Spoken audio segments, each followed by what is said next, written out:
मित्र म्हणत होता. अरे हे काय घेतलंयस? एवढे फॉरेनचे चांगले ब्रँड आहेत, तुला ना ड्रेसिंग सेन्सच नाहीये रे.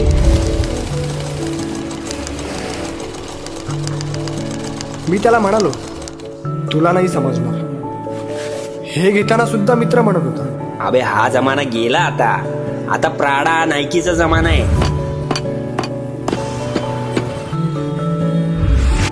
मी त्याला पुन्हा म्हणालो, तुला नाही समजणार.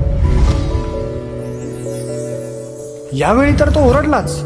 अबे अत्तर काय वापरतोयस? माझ्या भावाने David of cool water perfume gift दिलंय मला, आणि तू ना बाबा आदमच्या जमान्यातच जगतोयस रे. पण यावेळी मी त्याला विचारलं, तुला कधी समजणार? प्रश्न फक्त स्टँडर्ड, ब्रँडेड आणि इम्पोर्टेडचा नाहीये.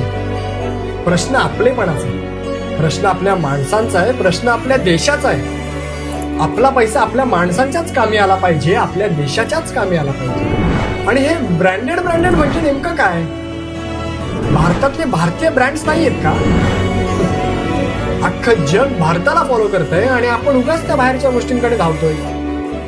शेवटी कसं आहे, आपणच आपल्या लोकल लोकांसाठी वोकल व्हायला हवं, आणि यालाच मी मानतो स्वदेशी होणं. प्रत्येक घरी स्वदेशी, घरोघरी स्वदेशी.